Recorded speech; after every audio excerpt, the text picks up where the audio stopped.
Joining us from Washington is Eli Stokols, national politics reporter for Politico. We're also hearing, Eli, from Ben Carson's campaign that he's considering a foreign trip ahead of Iowa. Asia, Australia, Africa have been mentioned. Would that do anything to burnish his foreign policy credentials for would-be voters?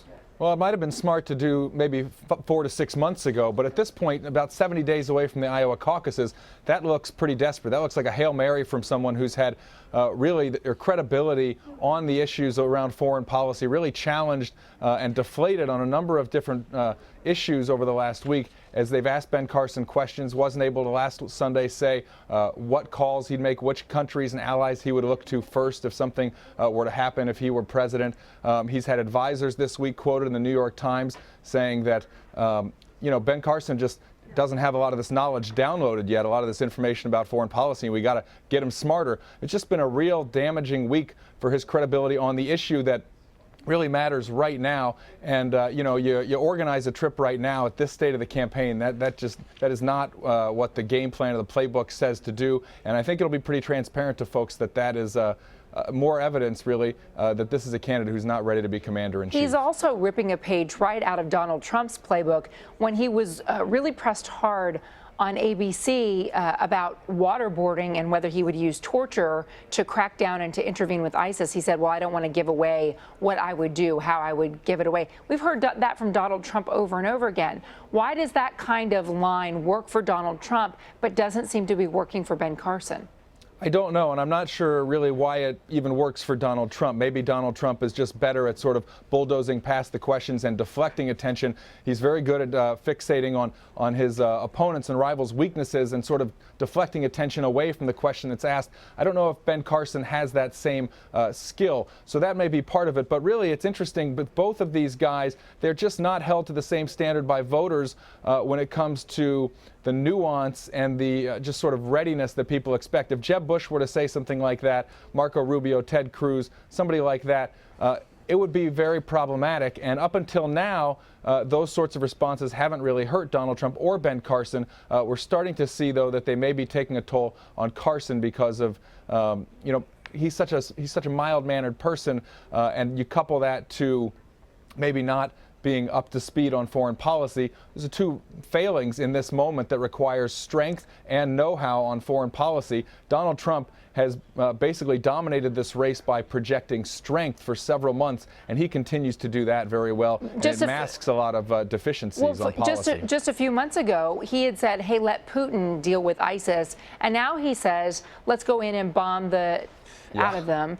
Not only that, but when you're talking about instituting a national registry for Muslims, it brings back immediately video clips, these historic video clips of Jews having to register in Europe ahead of World War II. Why doesn't that raise the specter of something, if not dangerous, then at least an anathema to the way that Americans do business? Well, for a lot of people it does. For Jeb Bush it does. Jeb Bush was very strong in condemning that notion earlier this week, and it's a moment that I think, in a different kind of election, different kind of climate, he might get some credit for. But given where the emotion is on the Republican side, and we're in the middle of a Republican primary that's been basically fueled by voter anger, by frustration, by anti-establishment fervor, I don't know that answer helps Jeb Bush at all in the context of a primary. And you see Donald Trump saying that, and yes, he's going to get criticized, but the people who like him for that. They like his honesty. They like that he'll say and think about things that maybe are not politically correct. It's all part of this strange appeal of Donald Trump. And you see other candidates, even Marco Rubio, who might be called the establishment frontrunner at the moment, and a guy who's emphasizing his electability.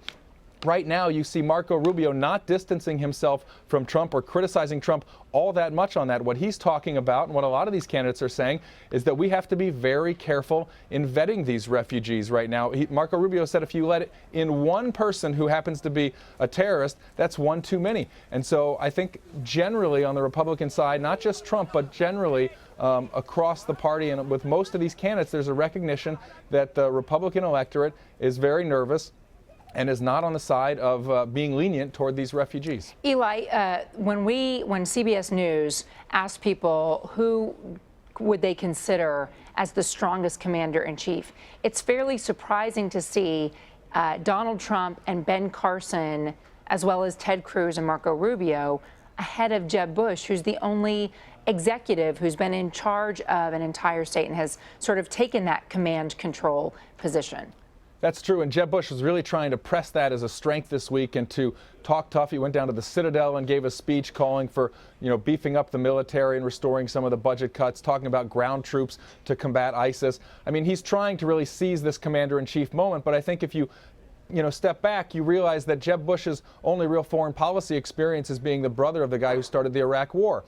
I mean, Jeb Bush was the governor of Florida. He does not have foreign policy experience. Marco Rubio sits on the Senate Foreign Relations Committee. He's trying to emphasize his policy experience and can speak on the trail and does about ISIS and the root causes of what's happening in the Middle East. He can speak about that with a lot of detail and nuance and speak compellingly about it. But at the end of the day, this is a race that's been dominated by the forcefulness and brashness of Donald Trump. And I think to this point, even though he has not spoken with nearly the certainty or fluency on these issues, he speaks with emotion and passion and projects the strength that a lot of these voters are responding to. And that's why you still see him leading that poll. If voters don't want nuance and complexity when they're talking about foreign policy, then it's no wonder that Trump is making some headway there. Eli Stokols, nice to talk to you. Thank you so much for your perspective. Thanks for having me.